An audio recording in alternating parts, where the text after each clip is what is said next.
Hello. Hello. How's it going? Good. How are you? Good. This is Marvel Time, issue number 73. We are going to be talking about some comics from this week. We're going to break down the fourth episode of Hawkeye and then talk about some Marvel news as we usually do. So let's jump into our comics first here. There we go. And we're going to start off with Black Cat Infinity Score. Sorry, giant size Black Cat Infinity Score. Be specific there. What'd you think? I liked it. I'm kind of, I think this was kind of done to wrap up all those loose threads. Yeah. But so I'm kind of sad that run is ending because I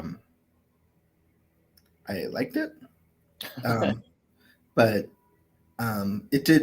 it definitely wrapped up what it needed to. It didn't feel super rushed. And just, it's a lot of fun. This is not a series that I would have read, kind of on my own. But I really enjoyed it once I started. So hopefully, as it gets into trade paperback and all that, people will give it a chance because it's a lot of fun. Yeah, I totally agree. I always enjoy the Black Cat. I think she's a fascinating character, and I really liked that this. To me, at least, it read like a comedy. Like I found myself laughing a lot at a lot of the different ridiculous things going on here, where this is a very serious, like heavy story about, she's trying to cure her mom of cancer and use the Infinity Stones in order to do so. So like, it felt like it should have been a much bigger story than what it was. And yet it was so lighthearted and fun and just like action packed and, just really easy, enjoyable read. It was a great way to start off my comic reading today. That's for sure. I also love that this wraps up with a little bit of a Daredevil misdirect. Like she's about to go meet her lawyer, and you kind of already assume anytime there's a lawyer in Marvel, it's going to be Daredevil. And she even says, "Speak of the devil," when they say her lawyers are here. Turns out that's not who it is, but it's a pretty funny way to end the comic. So I really enjoyed it. So let's completely change gears from that one, and let's jump into Inferno. Whereas I said Black Cat, like I started with that. It was a very easy, lighthearted, fun read. That's not this, as we talk about the X comics quite a bit. This is complex and complicated, and there's a lot going on. I'm not sure who I'm supposed to be rooting for here, which is like, so strange because with comic books, especially with like the X-Men, it's very much like, here's Professor X. He stands for everything that is good. And then you have Magneto on the opposite side of that. They're on the same side as they have been for a while, but there's also lots of other very complicated sides. So it's just a lot going on. Yeah, I think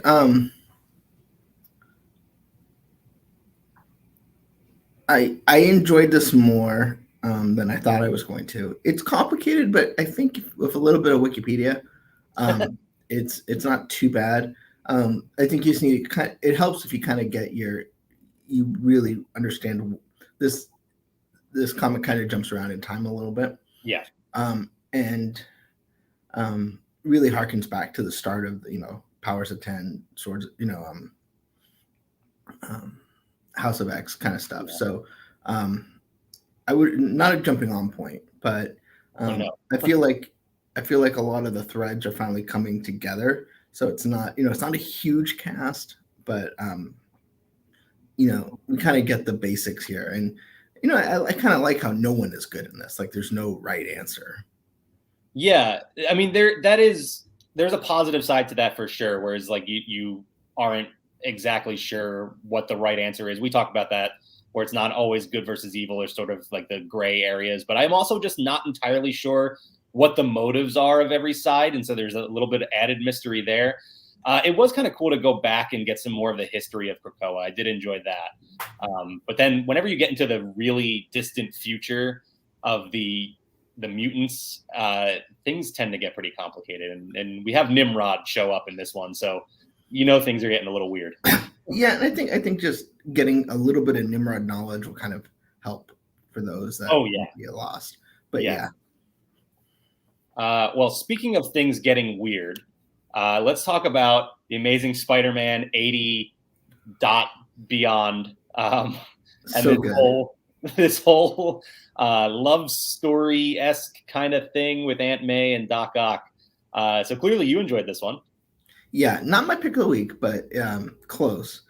And I know sometimes you think of like, these .BEY, that these .beyond issues may not be, they're tie-ins, but this is like, read this one. It definitely changes the status quo about, I don't want, getting into too much, this isn't just, it doesn't focus on Spider-Man, but his world definitely changes because of this. It's just fun to see Aunt May. It's fun to see her tangle with Doc Ock, kind of dealing with it, like, in the total, it's kind of like we always have this dream of like Uncle Ben as being this, sort of mythic creature because, he's gone, so he doesn't have the chance to, go through the ups and downs. But, this is the Aunt May that, someone like Uncle Ben would marry, right? Like, this is not just the sort of random old lady in the, she's not young in this, but she's holds her own. She's a tough woman, and in all the best ways. And just seeing her trying to tangle with Doc Ock and seeing Doc Ock be suave, or at least try to be, is just so much fun. Yeah, I definitely enjoyed seeing Aunt May, be this strong woman that she was in this comic. That was definitely a lot of fun to see. There's a few uncomfortable moments between her and Doc Ock throughout this comic. I mean, it's done in a comedic way, so it's fun, it's enjoyable, but it's a little strange to read at some points. It definitely sets up a very interesting triangle going forward, and it's funny that you mentioned it. I didn't even really think about. I was lost on me after I read this that this was one of those .BEY titles, because it didn't feel like that at all. Like you said, it changes what's going on in the Marvel universe right now, and so yeah, I didn't even occur to me as I was reading it, but definitely sets up some interesting stuff with Doc Ock and Spider-Man going forward. So looking forward to that. Our next one is going to be Captain America / Iron Man. I'm never sure how they want us to read those titles. Is it truly Captain America / Iron Man? Is that what it is? That's the way it's worded. So, but yeah, I really like this one. This was a simple, this was a nice change coming off of Inferno, where everything was very straightforward. We get back to a time where things are simpler, and we know Tony Stark and we know Steve Rogers, and very straightforward story, and it was funny. It was enjoyable. I really liked it. What do you think? Yeah, I liked it too. Usually some of these don't come across great. These sort of team up issues that miniseries that are oftentimes, I think, testing grounds for new folks, new creators. But this one was really cool. It brings back the 50 State Initiative, from Avengers Assembled, and not that you need to really understand all about. I mean, the exposition is pretty clear to the point that, what you need to know. But for those that remember the 50 State Initiative, it's kind of a fun callback. It's fun to see Tony. It's fun to see sort of remnants of S.H.I.E.L.D. and Hydra. And the acting is really good in this too. So, this might fly under a lot of people's radars, but it's really good. Yeah, I also just really love the art of this. I mean, the art very much follows the style you see on the cover here, and yeah, it was a very easy read, like I said, and then getting back to classic Tony is always fun. So that genius billionaire playboy philanthropist is always fun in the comics as well. So, all right, let's get into our main event here, because I mean, it's safe to assume this is both of our picks of the week. And the kickoff of the next big crossover event. And knowing that we are both big fans of Civil War, it seemed like a given that we were both going to love this comic. Yeah, and there were times when I felt this is like Civil War. I mean, there was Civil War too, but like Right. the sort of rehash of Civil War. But it's so good that sort of um, I guess illusions, or even sort of like Incredibles 2 kind of references, um, kind of disappear. Because they acknowledge it. They don't pretend that the Superhero Registration Act didn't happen, because Right. that would have been really weird. But yeah, it's great stuff with. I don't want to spoil everything, but Fisk. This isn't one of those things where it's like Daredevil and Fisk, and then there's a couple tie-in issues, and they call it an event. This is like everybody, from the folks at the Baxter Building to Spider-Man, Avengers, um, Defenders. I mean, everyone is in this, and um, really creates a mystery, but also creates a lot of fun, a lot of great sort of word play amongst the characters. This was great. Yeah, I totally agree with everything you said. It was, I had that same thought in mind. I was like, okay, is this really going to be different enough from Civil War? And to be honest, the answer is it's no. But they do such a good job anyway that it's so well written. The characters are also well written. The art is fantastic, and it's got the bones of a great story that as we know from Civil War. And they do change some things by having Wilson Fisk at the center of it, so that does give it a different wrinkle. And obviously, he's the mayor of New York City at this point, so things are very limited. Except it is seeming like it's going to have a much bigger scope than we anticipated, so that's going to make things very interesting as well. Plus, I don't want to spoil it, but the solution that they have, or the potential solution that they have for this problem, almost seems like it could go down a comedic road in some ways, but also is just very intriguing, and I can't wait to see how this plays out. Yeah, I'm hooked. Yeah, 100%. And I expect it to be too. They had me right when they announced this one. All right, so that does it for our comics for this week. Normally, this is where we would bring in Bekah to join us to discuss the latest episode of Hawkeye, but it's just going to be me and Ben today. So episode number 4, titled Partners, am I right? And that I wasn't asking you, that's the title. What'd you think? I liked it. I liked it a lot. It felt like, now we're getting into like the real Clint, Kate dynamic, but also so much intrigue. Like, you don't know where anyone stands. Between Jacques, Kate's mom, the Maya Lopez, Elena. There's a lot to love. Yeah, I mentioned this on the podcast, that this show has been, I think, more so than any of the other previous Marvel shows on Disney Plus. Whenever an episode comes to an end, it catches me off guard every single time. Like this today, especially, it ended, and I was like, no, I thought there was at least another 15 minutes. But yeah, it really just like gets me hooked. I'm fully into the story. I don't look away from the screen once. This episode, especially, really, I mean, it kind of brings you in with the character development and pulls at the heartstrings a little bit in some moments, and then that last, I don't know, 10, 15 minutes just goes so action heavy that you are just so drawn into it at that point. So I think they're just doing a great job with this show. Couple of interesting things that kind of develop in this episode, kind of surrounding that murder mystery element of the show, which is involving Jack and the murder of his uncle Armand. And Jack seems to be their top suspect, but we talked about this before. It's never the top suspect, right? Like, it's going to be somebody else. But how do we feel about Jack? And I think more importantly, how do we feel about Eleanor? Well, so Jack, is,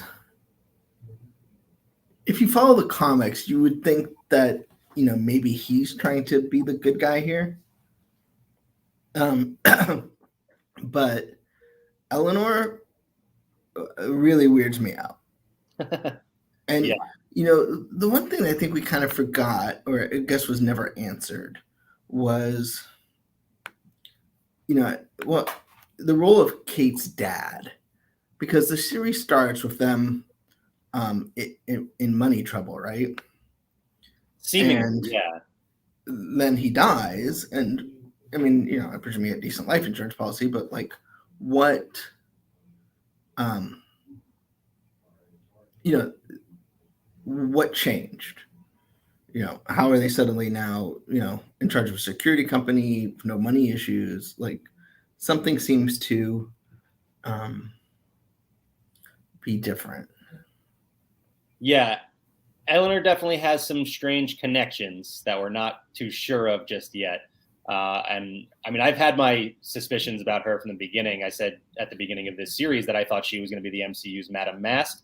It doesn't seem like they've built up enough for that to be the case as of right now, but definitely seems as though she has some connections to some organized crime of some sort.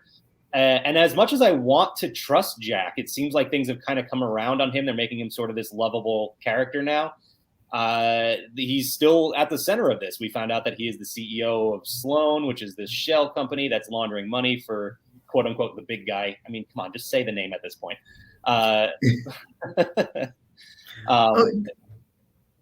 Okay, so the other character that caught me off guard in this is Hawkeye's wife. Yeah. Because she randomly starts speaking German. And maybe it's explained as just like she's talking, doesn't want the kids to hear. Mm-hmm. But I also don't know, whatever she said was sort of innocuous. Yeah. But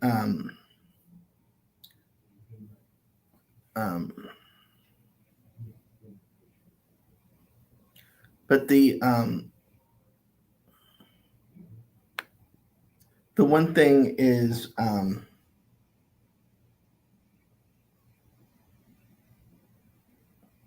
she seems to know a lot, right? Yeah. And she knows more about this watch than we do. And, I'm just curious. Yeah, no, that does kind of play a little bit weird when she, she's, I mean, it makes sense and can be explained away by, well, she's been married to Hawkeye for who knows how long. And, she's been around this game for so long that she's, picked up how things work. But at the same time, yeah, you're right. There is something a little bit weird about her, in the way she behaves in this episode. But we'll see. I don't know. I mean, I'm not saying she's a bad guy or anything, but like, I won't be surprised if she's like the new Mockingbird or something. Yeah, maybe something more than what we thought. It's very possible. I want to point out real quick that I loved the music in this episode. They did a lot of like sort of a twist on the music from Vormir and Avengers Endgame and just some other familiar music like that. So with Black Widow music, things like that. Really, really enjoyed that. I think they're doing a great job on that front. The big thing we got to talk about from this episode, actually there's two, but I think the first one is whose watch is this? I think that's the big question right now. They talk about, Clint lets us know that this watch used to belong to somebody that they used to work with, or he used to work with is what he said. And they've been out of the game for a long time, but the watch is still connected to their identity. So if it gets out, it could compromise this friend of his, and more or less that would end their life. So that's his priority, is protecting this person. Do you have any thoughts? No. All right. I'm curious. I mean, that's fair. Yeah. Marvel tends to, keep these things so close to the vest and play it in a way that it's not. So I'll just say, we have a post up on Laughing Place right now. I have 5 guesses as to who this watch might belong to. So you can check that out on Laughing Place. Who? My first guess would be Daredevil. I mean, we know Kingpin is at the center of this. This watch is tied to a secret identity. Who wants Daredevil's secret identity more than Wilson Fisk? So, I mean, that just, it seems like wishful thinking because, we all want Daredevil. We want Matt Murdock coming back into the MCU or into the MCU for the first time. I don't know. I'm still confused about that. We'll see where that goes. But it makes a lot of sense. You know, like I said, wishful thinking, but the pieces kind of connect there. So here's my thing on that though. Matt Murdock would wear a Braille watch. Yes. So yeah, that makes sense too. That is an argument against it for sure. But also at the same time, you know, he could be wearing a watch. Somebody asks him about it, and he just says, you know, it was my dad's old watch. It's a sentimental piece, something like that. It's something that could easily be explained away. Plus, we know for Matt Murdock, it doesn't make a difference. He would be able to tell anyway. Well, but but in the sense of keeping his own secret. So yeah, I have, like I said, I have a post up on Laughing Place right now. You can check out my other guesses as to who this is, unless you want to get into them all right now. Give me more. I want to know. All right. Okay. All right. So my next guess, and again, wishful thinking here, was Mockingbird. Just a character I would love to see pop up from Clint's past. Now that you're throwing out the idea of Laura potentially being our Mockingbird here, that would be very interesting. Another thought too is maybe it's Clint's. Maybe this was there with the Ronin gear. And so he has to do this to protect his own identity, because if they found out that he was Ronin, they would go after his family. And potentially that's what we're already dealing with here, as we saw that Maya had the notes on his family, as she's going to be looking for revenge on the person that killed her father. So I think that's a way they could go too. I also said Barney Barton, the brother of Clint Barton, could be a way to bring him into this too. It would explain why Laura is so, quick to ask the question as to what about the watch. She might want to protect somebody that she considers to be family. And then my sort of twist option here is, what if it belonged to William Lopez, Maya's father, and William actually sold Wilson Fisk out to the Avengers. And so that's, at some point they got his watch, and then Wilson Fisk, as a way to, take out William Lopez without getting his hands dirty, leaked that information, where the base of operations was for the tracksuits to Ronin, which then led to him being killed. So I don't know, it just seems like a way that they could throw a twist into things here without, delivering something as big as Daredevil. But what to me is, and that would explain why Maya wants it so bad, right? Right. But yeah, because it's something that it was found at the Avengers compound. Mm-hmm. So I feel like it needs to be something that they would have a reason to have in their vault, so to speak. In my thought with Ronin, or with William having it, would be that Ronin picked it up at some point after, in that attack, and then tried to keep it hidden so that it wouldn't, have blown his connection to the Avengers. Because my thought here is that he's not actually trying to protect a secret identity. He's trying to protect Maya, because if Maya finds out that it was Wilson Fisk that put the hit out on her father, she would go after him, and that would create all sorts of problems for her. So just another thought on that. The other big thing that we got in this episode was someone we've been waiting for a while now, and that's Yelena, showing up after that post-credit scene in Black Widow, where Contessa Valentina Allegra de Fontaine sicked Yelena on Clint Barton. She finally shows up here, and I think they handled it really well. I mean, for people like us who have been, following every little bit of news, we knew probably as soon as there was the sound of Clint fighting someone that it was Yelena showing up. But I think they did a good job disguising her until she got that big reveal, and made for a really awesome fight scene between the two Hawkeyes, Yelena and Maya. Yeah, it did. And, I think it was, I don't think it was supposed to be a secret unless you're not paying attention. Right. But, it was nice that it was revealed in a fun way. And it just sort of adds this, there's this incestuous web between everyone here. And, they got 2 episodes to untangle it. And I'm excited to go on that ride, because especially, we know that Maya is going to have her own spinoff. So it'll be interesting to see, she has to get to a point where that would be, there'd be a plot to that. Yeah, there's definitely a lot to happen in these last 2 episodes, and I hope they can fit everything in there without rushing it out. But A couple other moments from these last 5 minutes or so of the episode. There's a moment where Kate gets thrown off the roof, but Yelena isn't actually trying to hurt her, so she attaches the the tether, so she's stuck to the roof. And Clint has this moment, and this is where they use some of that music from Vormir, where it very much mirrors the Black Widow scene, and he then lets her fall because he knows she'll safely fall, to get her out of the fight, to keep her safe. So I really like that moment. The second one was earlier in the episode. Clint explains that the best shot he ever took was the one he didn't take when he spared Natasha. And later on, Yelena is dead to rights. Kate has her lined up in her sights, and she doesn't take the shot, just like Clint didn't take the shot on Natasha. So I thought that was really cool as well. And one thing I don't understand is how come he just doesn't tell the truth? I mean, It's like, at this point, I think especially the people we're dealing with, crazies all around them at this point. So like, be like, okay, she sacrificed herself because you need to sacrifice for the Soul Stone and bring back half of humanity. Not that like that would make him like, completely lovable, but at the same time, it would at least be like, okay. Yeah. There's a lot of that in this show, and honestly in the superhero shows in general, but he could easily just be like, go to Maya and say, she's not, talking about Kate, she's not Ronin, I was Ronin. That would solve that problem, get Kate completely out of the situation. You could talk to Yelena about it. Honestly, everything would be a lot simpler if they just sat down and talked for a little bit. Next week on Hawkeye. So yeah, I'm definitely looking forward to next week. I will say, so I'll preface this by saying I was wrong last week when I reported, the rumor that was out there that there was going to be a post-credit scene this week. We did not get one, obviously. However, the next rumor for next week's episode is something is going to happen that is going to quote unquote break Twitter.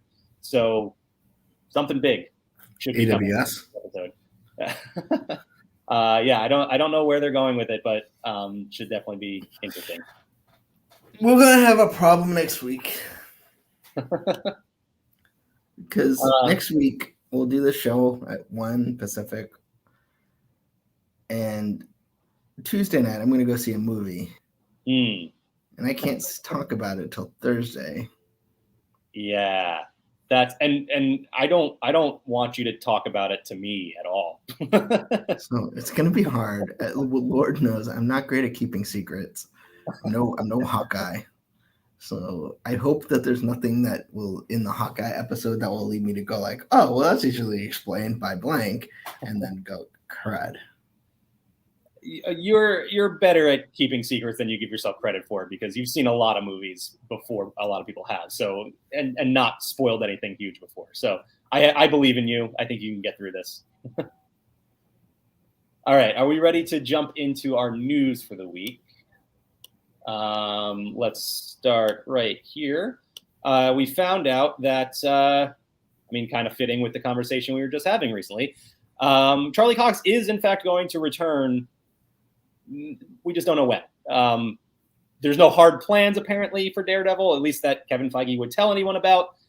But he did say that if and when Daredevil shows up in the MCU, it would be Charlie Cox playing the character, which I love. I thought Charlie Cox was fantastic. He did a great job as Matt Murdock.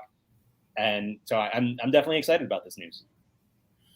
Yeah, and I think too, it definitely was violent, but it was probably the most accessible of the Netflix shows in terms of like, wasn't dealing with like sexual assault or have the N-word every 20 minutes. So right. Like, to me, that's the challenge you have with bringing it. You don't want you could get accused of watering it down, but at the same time, these like characters. So it seems like Daredevil will find a way to be, accessible, especially, all multiverse stuff. Like, I don't really need to be super burdened with continuity. Mm-hmm. And which was, I think kind of the struggle was, do we need to make everything that happened canon, or, we're going to tell our own version of the story or what? And Marvel's found creative ways to handle that. I mean, as they did with Spider-Man, we're like, when we heard they're going to do Spider-Man, we're like, okay, great, we're going to see him bitten by radioactive spider again, and they just didn't show it. Like, at this point, if you don't know how Spider-Man got his powers, shame on you. Right. And then when it came down to like the learning phase, they're like, we'll just make a Disney Plus animated series. That works. Yeah. So I'm interested to see. Yeah, definitely. I'm definitely interested in whether or not things are canon or not. I want to see where it goes. Definitely looking forward to it. And hopefully sooner rather than later, because I think there are several doors that Matthew Murdock could walk through into the MCU very soon. Elsewhere in the MCU, we learned that director Destin Daniel Cretton, who directed Shang-Chi and the Legend of the Ten Rings, has signed an overall deal with both Marvel Studios and Onyx Collective, and will be creating not only the sequel for Shang-Chi, but also a Disney Plus series for Marvel. So really interested in that. Do you have any guesses as to what this might be? No.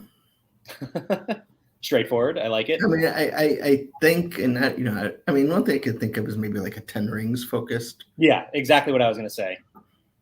Maybe Shang-Chi goes in a different direction, and then we get some. They did say the 10 Rings will return at the end of Shang-Chi, right. So maybe that's what the plan was all along. So definitely like this. I like the consistency in the creative teams, with these smaller Marvel properties. So looking forward to that. Well, I like how they found sort of their creators that they, kind of like there's a stable that they keep going to, and some people come in it and out of it, but it's there's a vision and it's people that want to be in it. It's not, rent a director. These are people that, are willing to play. I think it's pretty clear what is required of a Marvel director, which is, teamwork and, you don't need to be the most technically competent, in terms of, because, they have people, they have production designers, they have all that. You just need to, be committed to telling a story, your own story, but then, you're part of the bigger story. And I think that's pretty cool. Yeah. And if you watch the making of Shang-Chi, you could see that Destin was very much one of those people that was all in and, absolutely excited about creating that movie. So definitely looking forward to what he does in the future. We had a couple other returning characters. One that we kind of assumed but didn't know for sure, and that was that Willem Dafoe is in fact returning as Norman Osborn / the Green Goblin. So I really like that. That's exciting. Again, we thought that, and we heard the voice in the trailer, but we hadn't ever gotten an official announcement, as opposed to they very much told us right away Alfred Molina and Jamie Foxx were returning. So got a little shaky there for a moment, but yep, we are getting Willem Dafoe back as the Green Goblin. And another returning actor will be Kobe Smulders, reprising her role as Maria Hill, or someone else playing Maria Hill, maybe. We'll see. She's going to be returning for Secret Invasion. So everyone's a Skrull. Nothing is real. Reality is fake. When Deadline posted this article, it said, the details about her character. Kobe Smulders will reprise her role as Maria Hill in the blah, blah, blah, Secret Invasion. Right. And then it says, details about her character are being kept under wraps. And I was like, if she's either Maria Hill or maybe she's a Skrull as Maria Hill. Like, it's a weird way to word all that. Yeah. And then I did some digging, and then I realized they just copied and pasted from the last guy who got added to the Secret Invasion. Yeah. And so I was like, it's kind of funny because it's Secret Invasion, but I think it was unintentionally funny. I don't think they meant it to be that way. I would love to see them play it off as though it was intentional too. That would be fantastic. I don't need to say it anymore, but I am so excited for Secret Invasion. Can't wait to see the craziness that unfolds from this. And Maria Hill's a great character, by the way. I mean, she's a great character because she is very easy to hate. Talking about the comic book character, at least. She's a very hateable character, but those characters are necessary. So I hope that we get to see more of that role played by her in this series. Yeah, well, it's interesting too because she's hateable, but at the same time you understand. She's got that sort of the ends justify the means bit, which you get to a point when you're dealing with what she's dealing with. So, she's not. It's not like easy to hate. Like it's easy to hate Norman Osborn. Right. But I think, well, she's been a little bit more of a sidekick in the MCU. Sure. I mean that in any negative way, but this isn't. It's not like a comic book where you have like a Shield series or anything like that. I mean, right. We did, but that was different. This is Shield's usually the plot device. It's not, you don't get into it all that much. It'll be interesting to see if Shield Secret Invasion gets a little bit more into that. Knowing what we know. I mean, it's not the first time Shield's been infiltrated in the MCU. Yeah, and for what it's worth, I do love the comic book character. She is involved in one of my favorite comic panels of all time. The conversation with Captain America during Civil War, where he's arguing, you're asking me to hunt down men and women who have risked their lives to save others, and she says, no, I'm asking you to obey the will of the American people, Captain. And that's when that basically starts the Civil War. So great, just a great comic book character. One of the most exciting bits of news that we got over the past week was our first look at Spider-Man Across the Spider-Verse Part 1. So two things here. We got our first look. We got the title of the movie. Also found out that this is one of two parts of this movie, or at least two parts, I suppose. So Part 6. It's like Leonard. You saw Spider-Verse, right? Mm-hmm. Okay, so yeah, I definitely looking forward to this. Can't wait. I loved the first one, as most people did, and this looks just as great. I mean, the animation is fantastic as it was in the first one, and we get to see that Spider-Man 2099 is going to have a role to play here. We assume still voiced by Oscar Isaac, so hopefully that's the case. But yeah, just can't wait for this movie. It's summer next year, I believe, is when they said this is coming. Yeah, it'll be interesting to see. I mean, it's weird to get excited about this movie because there's another Spider-Man movie that's a little more imminent. But obviously, presumably this trailer will be attached to that movie. Yeah. But yeah, no, I mean, what? Like it was just fun, and it's because it's in its own little thing. You don't have to go into it worrying about like MCU implications or whatever. Right. I would think it was funny if like in No Way Home, like an animated Spider-Man just like pops out. But that is like, I'm definitely like hoping for that to happen, though I know that's way down on the list of things that could possibly happen. But yeah, no, it's fun. It was, the first one was good, and it's nice to give Miles. It's nice that we get Peter Parker because, I mean, he is the main Spider-Man, but it's nice that you have Miles having a place to kind of take center stage as well, and be able to have both, and in both in the spotlight. So they're not both existing; they're both have their own vehicles. Yeah, totally agree. And a couple of comments I want to throw up here real quick. Jane says the second Spider-Verse film will be amazing, and also happy early birthday, Jane. Oh, happy birthday, Jane. Let's see, what else do we have? Oh, right, the opposite end of the spectrum as far as the Sony movies go. We got a poster and a scene from Morbius. Moving on. I also hate the tag. A new Marvel legend arrives. Yeah, Did you watch the scene? No. What is it? It's I think his first transformation into Morbius. I gotta be honest. I am getting less interested with every new thing they give us for this movie leading up to it. Like if we had gone back to just a poster, I would have been more interested than I am right now in seeing this movie. I still will go see this movie because the Marvel scroll will come up before it starts. So I'm going to see it. But yeah, it's not high on my list. I'll say that. It just seems too dark. Like, I mean, they're trying to lean into the vampire part and not the. I mean, Morbius is. I mean, it's tragic character, but he's kind of silly too. And it's I don't need Marvel horror, and I mean that unless that's what you're gonna do. This I don't know. It just seems I don't. I mean, I hope I'm wrong. It's different reasoning for me, but I'm still, we still get the same result. I would be fine with a Marvel horror movie if they gave us one.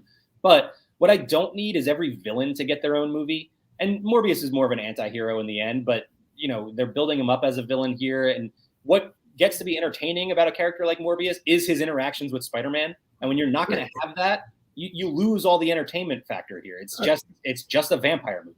Right. Yeah. I mean, that's the thing. It's like I don't mind. I would love a Marvel horror movie if that's what it was. This is just Morbius without Spider. You're not going to have a Spider-Man horror movie, right?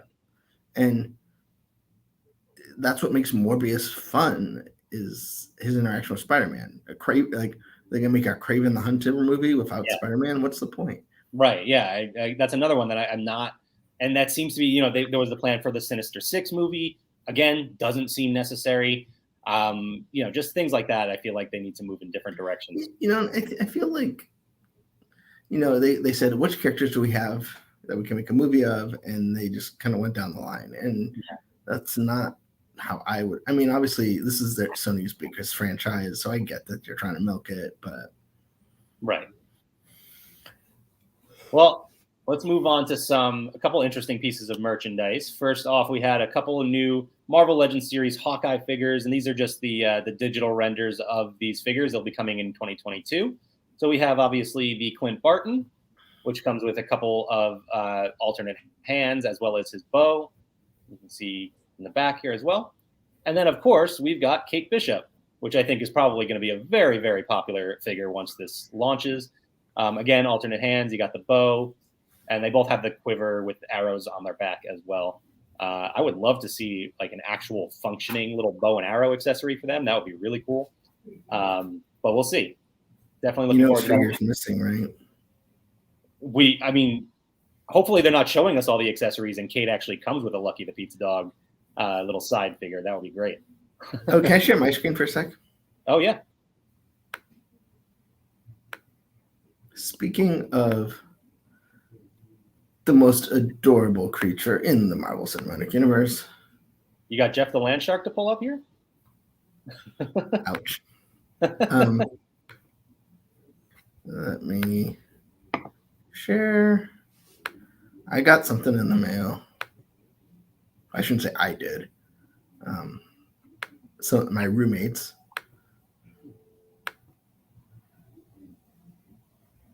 It's the Spider-Man No Way Home Bark Box. Oh, man. All right, hang on. There we go. That is awesome. And so you get Spidey bites. You get, Spider-Man himself, sort of a web, a daily bugle where Hero Dog barks at Spider-Man. And then this is what we got in our box. But there were also, you could have had Peter Barker bubble, or Doctor Strange. So if you ever want to see your dog just rip Stephen Strange to bits. I love it. I do have to ask, what exactly are Spidey bites? Well, there's two different kinds. One is sweet potato, blueberries, and cranberries, and the other is a lamb treat. Okay. All right. Kind of seems weird marketing a product called Spidey Bites when, that's usually looked at as a negative thing, but yeah. Well, not. I mean, if we didn't have a spider bite, this whole thing is kind of pointless. It's a fair point. Yeah.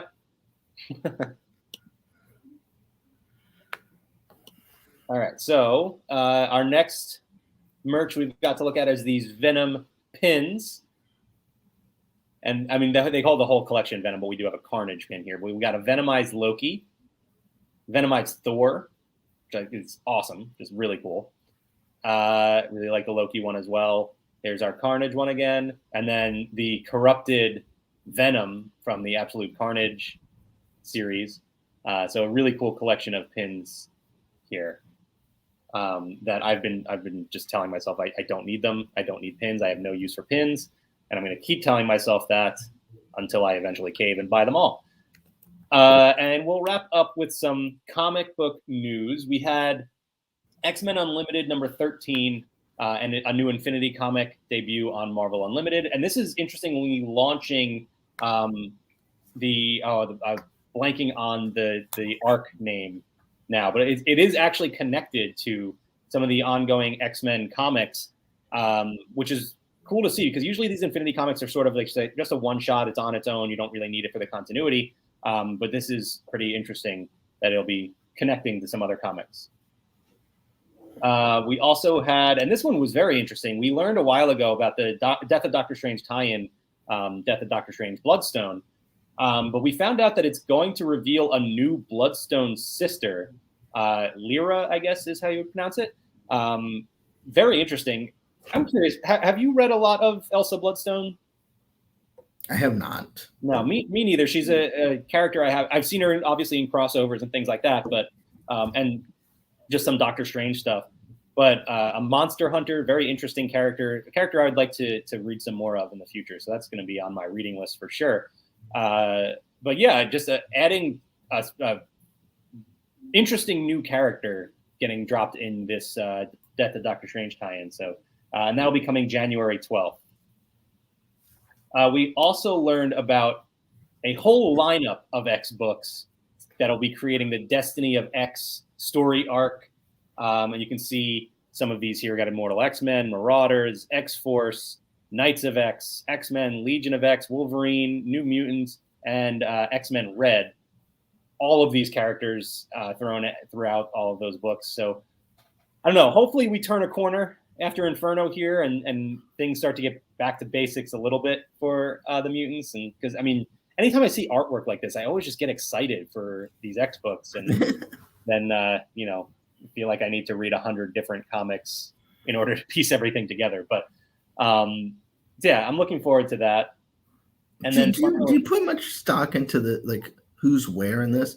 Because you have Professor X in the middle, obviously Magneto on one side, and Jean Grey.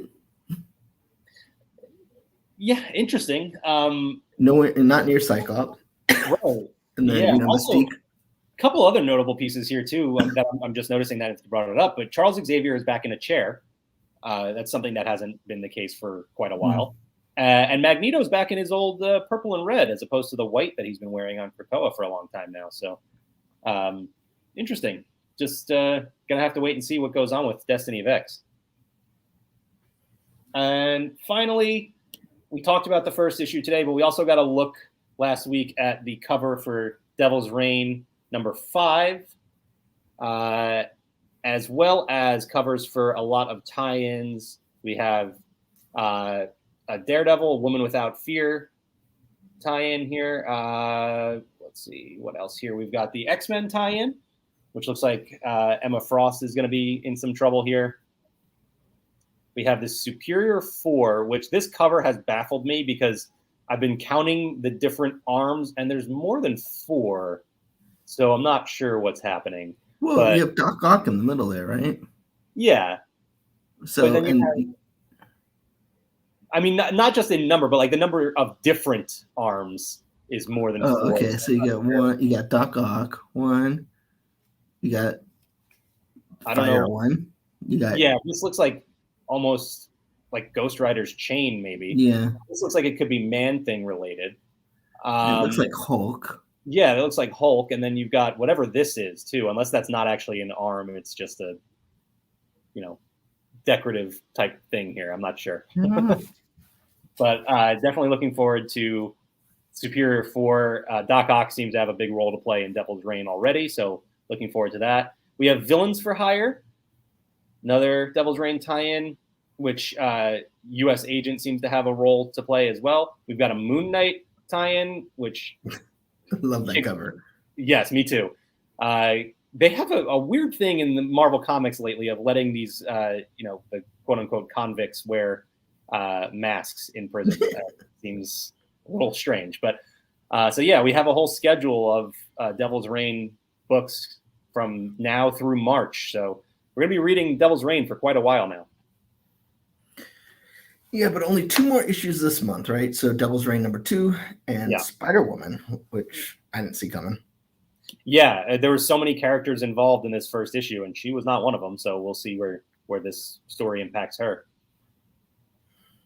But yeah, that was a lot of news to break down. It was a busy week in the world of Marvel. Yeah, well, should be slower next week. Sure, yeah, it's gonna definitely. Yeah, there's not too much happening next week, right? Oh, I just dropped my Spider-Man. So yeah, we'll be back next week. We're going to discuss Hawkeye. We are not going to discuss Spider-Man No Way Home. We won't be able to do that until the following week. So no, yeah, it's weird. Well, the people don't care about this, but I'm excited. Yeah, I'm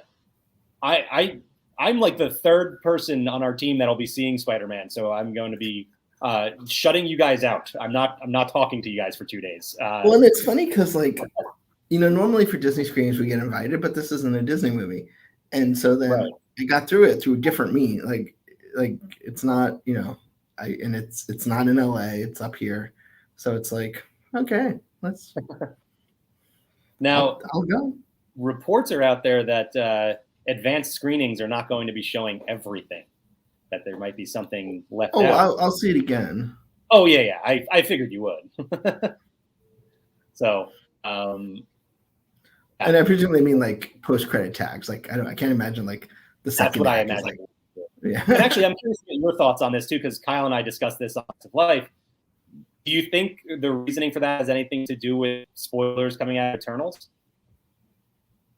I wouldn't be surprised. I mean, they did. This isn't the first time that a movie's been screened. This is, at least, if it happens, would be the third time that I can think of, with Avengers and Guardians of the Galaxy, both not having everything in the screenings. So, and then I know that for whatever reason, to me, the one that got out about Eternals, which I just thought was like a big, compared to post-credit scenes, was just not that big of a deal. Maybe because I'm not of a certain age, but man, people couldn't hold that one in. Yeah, listen, I'm not a fan of. I mean, people have seen the Eternals at this point, right? I'm not a big Harry Styles fan, but that was to me still like, wow, I know that's a big deal, and so that was, I fought to keep that in, and then I looked on Twitter the next morning, and somebody immediately was just like, hey, this person's playing this character at the end of this movie. So yeah, it seems like they'll be limiting that with Spider-Man. So we'll see. We'll see what's the big secret that they need to cut out of this movie in advance. Okay, well, we got to run because in just a few moments we'll be live from Disneyland. So Mike can clue us in as to what's going on with Genie Plus. All right. So new episode of Zacks of Life is out. You can check that out right now. And we will be back next week, like I said, to talk about Hawkeye and the latest Marvel comics. So bye, everyone. Bye, everybody.